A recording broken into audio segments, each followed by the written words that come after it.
იყო არა პოლიტიკური კონკურენცია 90-იან წლებში საქართველოში. პოლიტიკური კონკურენცია რასაკვირველია არსებობდა ქვეყნის დამოუკიდებლობის მოპოვებისთანავე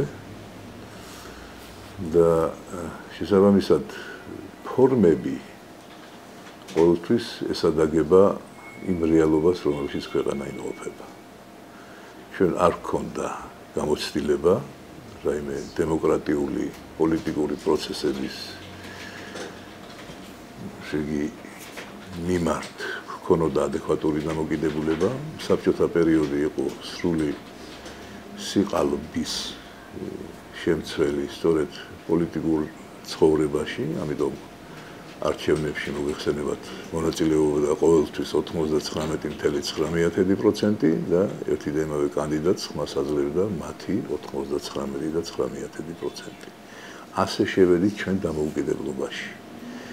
და იმდენად მოულოდნელი აღმოჩნდა ჩვენთვის დამოუკიდებლობა და თავისუფლება, რომ გადავედით უკვე საკმაოდ ველურ მოდელზე კონკურენტული გარემოს ჩამოყალიბებისას. ჩვენ არ ვიცდია გადმოგვეღო ის გამოცდილება, რომელიც ჰქონდა დასავლეთის ქვეყნებს იმისთვის, რომ ყოფილიყო თავიდანვე სწორი გაგება მრავალპარტიული ურთიერთობების მიმართ. 92 წელში თითქოს იყო ამის მცდელობა, როდესაც ჩვენი პარლამენტი იყო ყველაზე მრავალპარტიული მისი არსებობის პერიოდში. მაგრამ უფრო ქაოსის მომასწავებელი იყო ასეთი მრავალფეროვნება, რადგან ზოგადად სახელმწიფოს ჩამოყალიბების პროცესი მიმდინარეობდა და ამიტომ პოლიტიკური კულტურის მიმართ უფრო შემნდობნი ვიყავით და ვთვლით, რომ არაუშავს მალე ეს ყველაფერი გამოსწორდება. თუმცა თუ გავითვალისწინებთ მაგალითს, რომელიც მისცეს ჩვენ საზოგადოებას მაღალი ერთსულოვნების ხარისხით არჩეულმა სამივე პრეზიდენტმა, ვიხვდებით, რომ ასეთი დიდი ნდობის მატარებელი ადამიანები, როგორც კი რაიმე სირთულე წარმოიშვებოდა ქვეყანაში, უმალ ამჯობინებდნენ, დაყრდნობოდნენ მხოლოდ საკუთარი პარტიული შლეიფის აზრს, რომელიც მუდმივად არწმუნებდა პრეზიდენტებს, რომ იგი უშეცდომოა, შემცდარია მხოლოდ მისი ოპონენტი, ოპოზიციური პარტია იქნებოდა ეს თუ რაიმე სხვა ორგანიზაციული ჯგუფი და უმყარებდნენ ასეთ რწმენას იმისა, რომ მხოლოდ ის არის სწორი და მართალი. ამ სირთულეებისგან თავის დაღწევის საუკეთესო საშუალება კი სამივე პრეზიდენტისთვის აღმოჩნდა უმალ დავიწყება საკუთარი წინასაარჩევნო დაპირებების და თქვენ წარმოვიდგინეთ ქვეცნობიერად მაინც უარის თქმა პრეზიდენტის ფუნქციის სრულად გამოყენებაზე. ისინი სამივენი გადაიქცნენ საკუთარი პოლიტიკური გუნდის პრეზიდენტებად. და დაიწყო დიდი ნაპრალის წარმოშობა საზოგადოებას და ხელისუფლებას შორის სამივე შემთხვევაში. და ამის მოწმენი ვართ, როცა ვერც ერთმა მათგანმა ვერ შეინარჩუნა კონსტიტუციური ვადის ბოლომდე საკუთარი სავარძელი. მეორე მხრივ პრობლემა არის ჩვენსავე მენტალობაში. საუკუნეების მანძილზე ჩვენ მუდმივად ვიყავით პატრონების ცვალებადობის მომსწრე.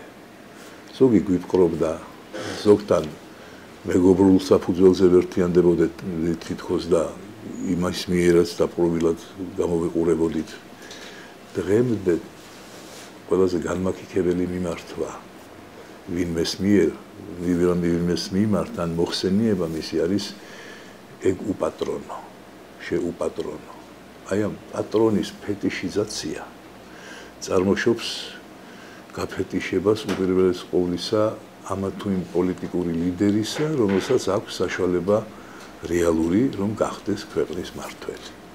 ამიტომ მუდმივი ძებნა თავშესაფარის არ მინდა ვთქვა, რომ ეს რაიმე გენეტიკური ნიშანია ქართველებისა, მაგრამ სასწრაფოდ რომ უნდა გავთავისუფლოთ ამისგან აუცილებელია, რადგან ერთ-ერთი ძირითადი მიზეზი არსებული პოლიტიკური ვითარების გახლავთ სწორედ დაბალი პოლიტიკური კულტურა, რაც იმაში გამოიხატება, რომ ამ პროცესში მონაწილე სუბიექტები მოსახლეობის ჩათვლით, თითოეული ინდივიდის ჩათვლით არ არის შინაგანი თავისუფლების საკმარისი ხარისხის მატარებელი. ყველა ცდილობს, რომ მისი საქმე იყოს ვიღაცის მიერ გაკეთებული, მისთვის გაადვილებული, მისთვის უკეთესი პირობები შექმნილი. და აი ეს მოლოდინი საბოლოოდ გადაიზრდება ხოლმე სრულიად ესე იგი ბუნებრივ დაპირისპირებაში, რომელიც იღებს ისეთ ფორმებს, ველურობის რა ხარისხის ახასიათებს ამ დროს ამა თუ იმ ხელისუფლებას. დღესაც ჩვენი ნავე პოლიციაში ვიმყოფებით. მართლ პოლიტიკურ ზალას არ გააჩნია არანაირი გამოცდილება და სამწუხაროდ რაც სურვილი, რომ ისარგებლოს პოლიტიკური წესებით კონკურენციის პირობებში და არა ძალადობით, რომელიც მისთვის ყველაზე მარტივი იარაღია ძალაუფლების შესანარჩუნებლად. ამიტომ არის გამორიცხული დღევანდელ სიტუაციაში რაიმე რევოლუციური რესურსი, რადგან სწორედ ამ ველზე შეუძლია ხელისუფლებას საკუთარი თავის გამოვლინება და საკუთარი ესე იგი ძალისმიერი მეთოდით რაიმე სიმშვიდის დაბრუნება, თუ კი ამას სიმშვიდე ქვია, რომელიც დღეს მის გარშემოა. ალბათ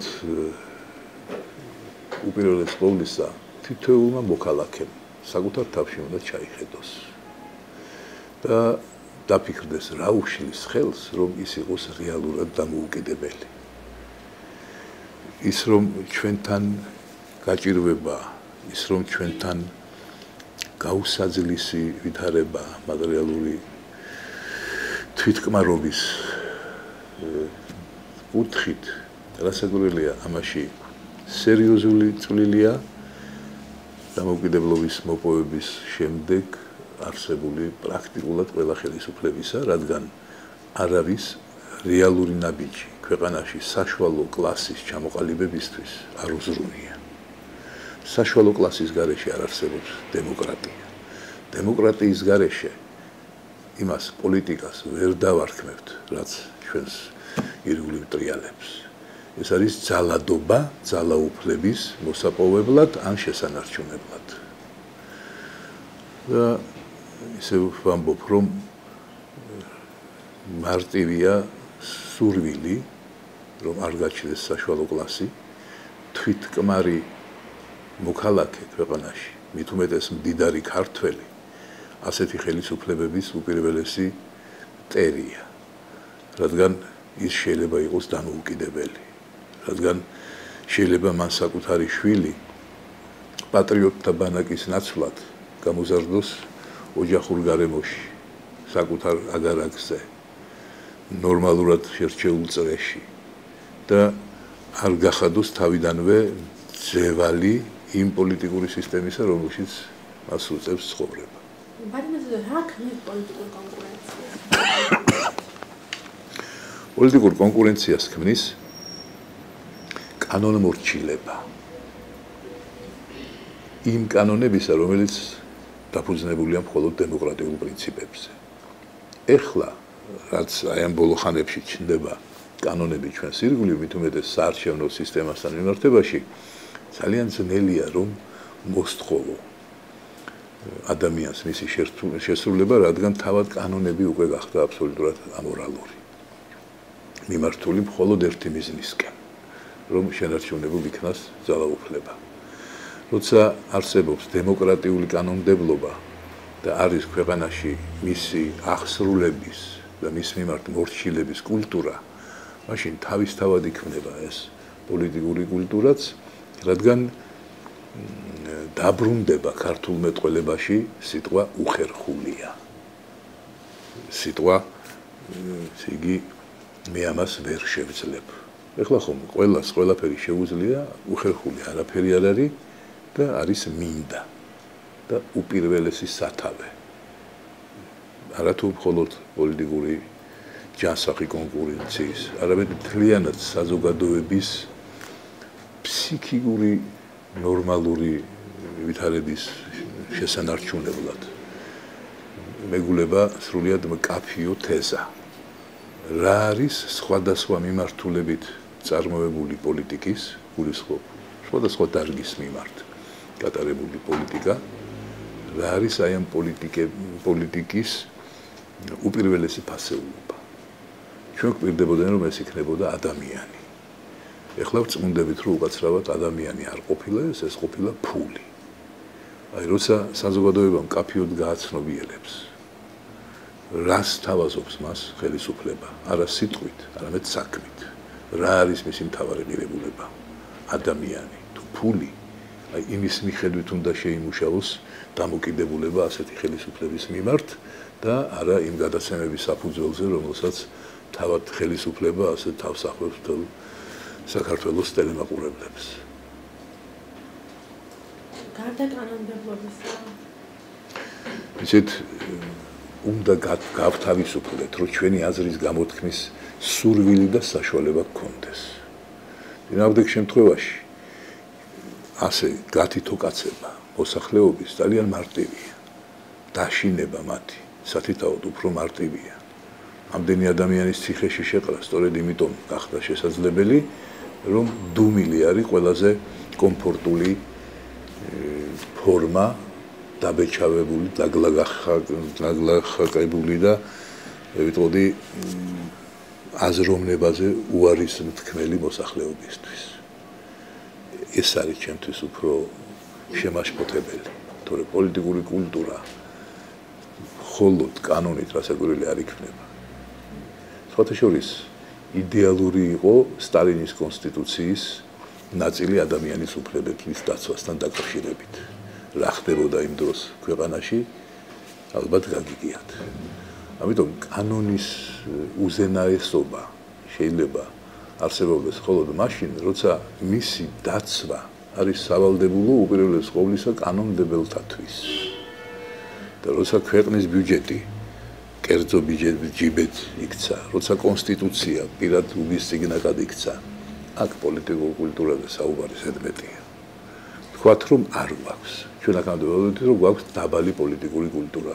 ეხლა უნდა გავაცნობიეროთ რომ ჩვენ ასეთი კულტურა არ გაგვაჩნია. დაბალი შეიძლება კონდეს მაშინ, როდესაც მაინც თუ მაღალი გქონია და რაღაცის გამო დადაბლდა ეს კულტურა. თუ არ შეგიძენია, თუ არ გისწავლია და მით უმეტეს თუ გისწავლია და არ გამოგიყენებია ეს უარესი კიდე, ხო? ამიტომ თქვათ რომ ჩვენ არ გვაქვს პოლიტიკური კულტურა, ის შესაქმნელია, მაგრამ არა ძალადობის ფორმით.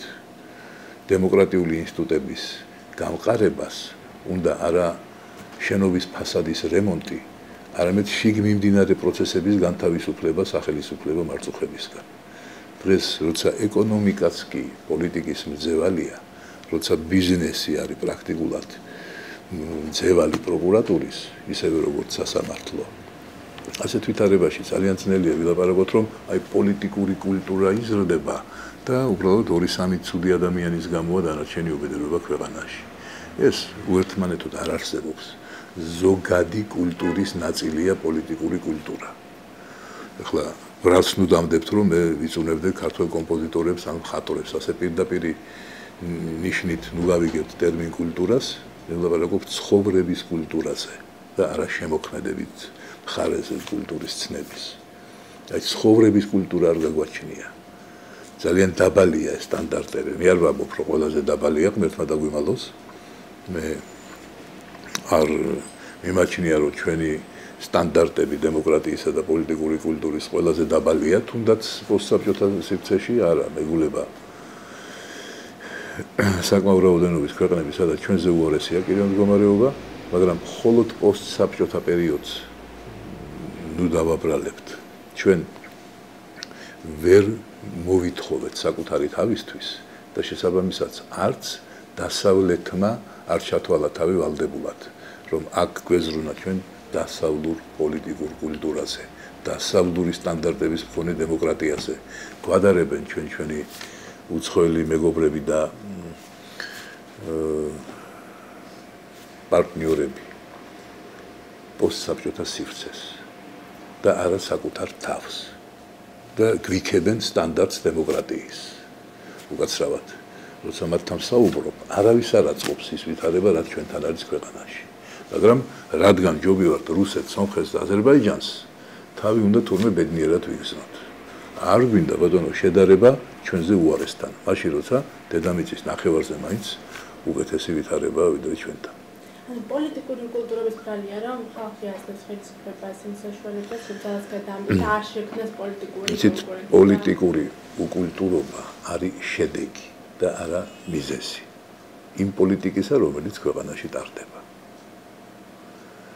რადგან ისე ვიმეორებ, არავინ არ ზრუნავს თვითკმარი საზოგადოების წარმოშობის და მისი გაფართოების მიმართულებით, პირიქით, რაც უფრო ღარიბია მოქალაქე, მით უფრო იაფი ამომრჩეველია იგი. მით უფრო ადვილად დასაშინებელი. შანტაჟისთვის შესანიშნავი მასალა. ეს არ ამგონია, რომ ნაციონალური მოძრაობის იდეოლოგთა საავტორო უფლებების მქონე თემაა, ასეთი რამ სოფლიოში არაერთხელ ყოფილა და ამის მაგალითი დღესაც არსებობს არაერთი, მაგრამ არსებობს მაგალითი იმისაც ბოლოს და ბოლოს ხალხი რო გამოხატავს თავის აღშფოთებას, რა შედეგით შეიძლება დამთავრდეს ყველაფერი ეს. ყველაზე კონკურენტული გარემო როდის იყო საქართველოში პოლიტიკური კონკურენცია? იცით, მე მაინც ჩავთვლი, რომ ვერ დავარქვევთ ამას აი სრულ პოლიტიკურ კონკურენტობას, მაგრამ როცა ძალიან დაბალი იყო საარჩევნო ბარიერი და როდესაც ყველაზე დიდი რაოდენობა პოლიტიკური ძალების მოხვდნენ 92 წელს არჩეულ პარლამენტში, იქ რასაკვირველია მეტი საშუალება იყო და იქ საყურებლადაც, მოსასმენადაც ეს ხდომები ბევრად უფრო საინტერესო იყო, იმიტომ რომ მართლაც იყო აი პროცესი, რომელიც შენს თვალწინ მიმდინარეობდა. იქ დღევანდელივით ყველაფერი კულისებში არ წყდებოდა ბევრი რამ, ესე იგი თვალსაჩინოდ იყო ტელეეკრანზე წარმოჩენილი. მაშინ ყველაზე გულწრფელი, ყველაზე სანდო, ყველაზე სამართლიანი დეპუტატი გახდათ ახალგაზრდა კაკო ბობოხიძე. დღეს თუ მას ჩათვლით ერთეულად ქართული პოლიტიკის, დღესაც სამართლიანი იქნება. აი ეს არის განსხვავება 1992 წელს და 2011 წელს შორის. ერთ კაცშია თავმოყრილი მთელი ეს პროცესი მისი შედეგით. Შეიძლება შეადაროთ დღევანდელი კაკო ბობოხიძე და ნახოთ ჩანაწერები 92 წლის კაკო ბობოხიძის გამოსვლების და ძალიან ემოციური, ესე იგი მუხტის შემტანი დეპუტატის. კონკურენციის ხარისხი იკლებს საქართველოს პოლიტიკას. გასაკვირველია. იმიტომ რომ იხვეწება საზოგადოებაზე ზემოქმედების ინსტრუმენტები. მით უმეტეს დღევანდელ ვითარებაში, როდესაც არ არის არანაირი შეზღუდვა ნებისმიერი კანონის მიღებისთვის. 92 წელში იყო სიტუაცია, როცა არ იყო ერთპარტიული საკონსტიტუციო უმრავლესობა, თუმცა კონსტიტუცია მაშინ ჯერ არ იყო ახალი მიღებული იმ პერიოდში, მაგრამ დღევანდელი შეხედულებებით ის იყო ერთადერთი ასეთი პარლამენტი. 90 წელს ასეთი დიდი უპირატესობა ჰქონდა მრგვალ მაგიდას, მერე მოქალაქეთა კავშირს, ახლა ნაციონალურ მოძრაობას და პოლიტიკური კულტურის ამაღლებისთვის თუ ჩვენ გავიზიარებთ ჩემს მოსაზრებებს, აუცილებელი იქნება, რომ კონსტიტუციურად აიკრძალოს პრეზიდენტის ყოფნა ან ქვეყნის პირველი პირის რა ერქმევა მას სულ ერთია ყოფნა რომელიმე პოლიტიკური ძალის სათავეში. არ გახლავთ ობამა დემოკრატიული პარტიის თავმჯდომარე ამერიკაში. არც ბუში იყო რესპუბლიკური პარტიის თავმჯდომარე.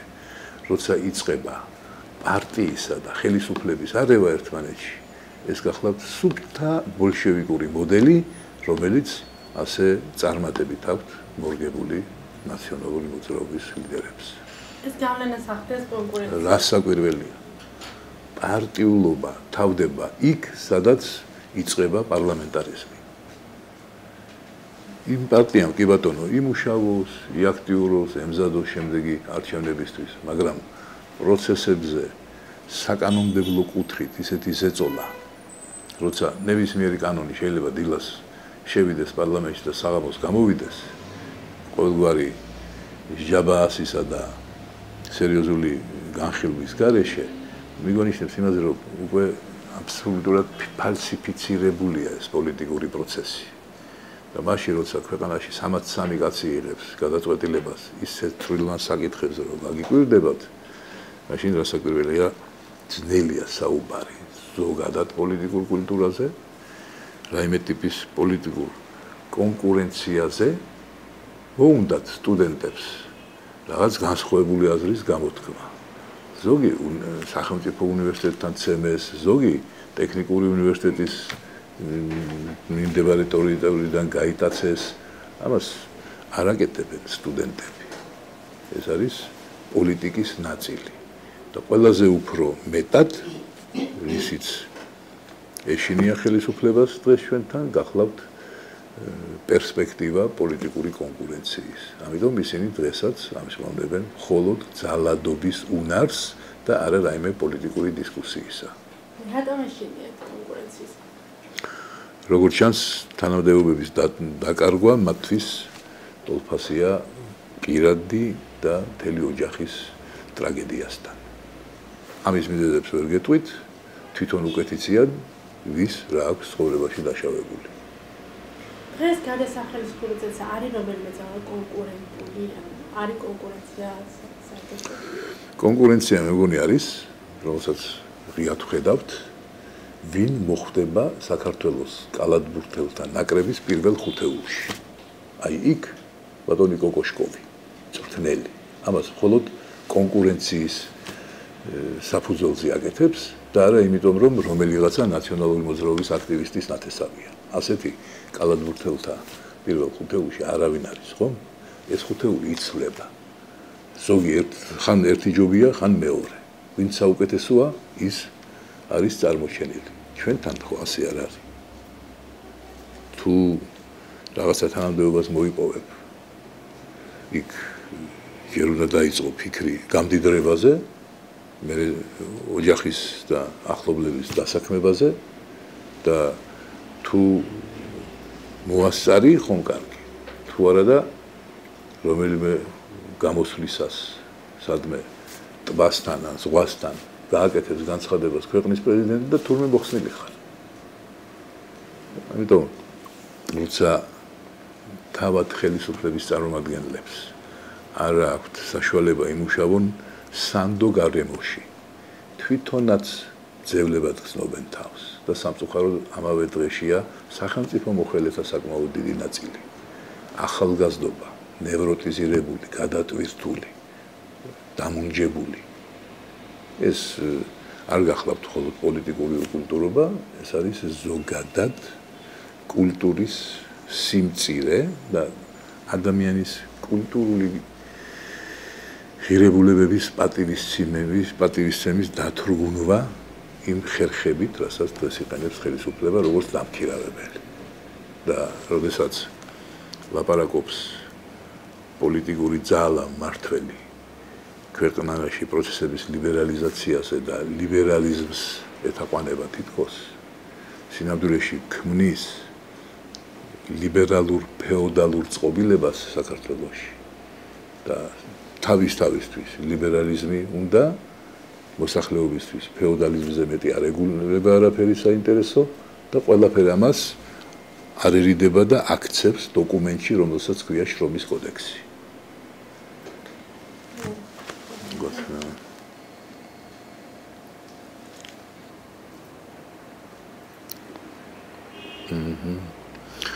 ხო, გენსერე მაშინ მალე თუ მოახერხებს, იმიტომ რომ მე ვთქვი იაკობ ნიკოლაძის ქუჩაზე ჩემ ოფისში. გარეშე ფაქტორები თუ ახდენენ? გარეშე ფაქტორები ახდენენ გარკვეულ გავლენას, ხადია, მაშინ როდესაც ზოგიერთი მეგობარი ქვეყნის პრეზიდენტი ვიდრე დაიწყება საარჩევნო ყუთების გახსნა და ხმების დათვლა გამარჯვებას ულოცავს საქართველოს პრეზიდენტს არჩევნებში. ასეთი შემთხვევებიც ყოფილა, მაშინ როდესაც ყველა ჩამოსული საკუთარ თავს თვლის ვალდებულად, რომ ქებათაქება უძურას ქართულ დემოკრატიულ სტანდარტებს. რასაკვირველია, ამის მერე მარტივი ამოსარჩევია მხოლოდ ის ადამიანები, რომელთან ურთიერთობაც ატკბობს ხელისუფლების სმენას და ამ მხრივ არის რასაკვირველი ნეგატიური გავლენა. თუმცა პოზიტივი მერწმუნედ ბევრად მეტია საერთაშორისო თანამეგობრობის მხრიდან იმისთვის, რომ გაცნობიერებული იყოს დემოკრატიის ფასიც, პოლიტიკური კულტურის ფასიც, პოლიტიკური კონკურენციის ფასიც. უკანასკნელი განცხადებები ქალბატონი კლინტონის, მისი მოადგილის, რომელიც ცალსახად საუბრობენ იმაზე, რომ ისინი ელიან 2012-13 წლებში ხელისუფლების მშვიდობიანად შეცვლის პროცესს და მშვიდობიანად გადაცემისა ამ ძალაუფლების. ეს დიპლომატიურ ენაზე ბევრად უფრო რბილად ისმის, მაგრამ ჩვეულებრივ სალაპარაკო ენაზე ეს საკმაოდ მკაცრი გაფრთხილებაა. ისევე როგორც უკანასკნელი შეფასებები დიპლომატებისა ქვეყანაში შექმნილ კონკურენტული გარემოს მიმართ არსებული საფრთხესთან დაკავშირებით. სწორედ ამ ქეთ არის მიმართული იგივე ფრაზები, რომ ჯერ ერთი საელჩო, მერე მეორე საელჩო აკეთებს განცხადებას მესამე, რომ ისინი გულისყურით დააკვირდებიან სიტუაციას ბიზნა ივანიშვილის გარშემო მიმდინარე პროცესებთან დაკავშირებით. ახლა რა აიძულებს დიპლომატს ამ განცხადების გაკეთებას? უპირველეს ყოვლისა, ასეთი სერიოზული ინტერესი მისი ხელისუფლების. დიპლომატი არ არის ინდივიდუალური მეწარმე, რომ თავის სურვილით აკეთებდეს ასეთი მნიშვნელობის განცხადებას, რაც რეალურად ნიშნავს, რომ არაფერი შეგეშალოთ, ბატონებო. მაინც შეგვეშლება ალბათ.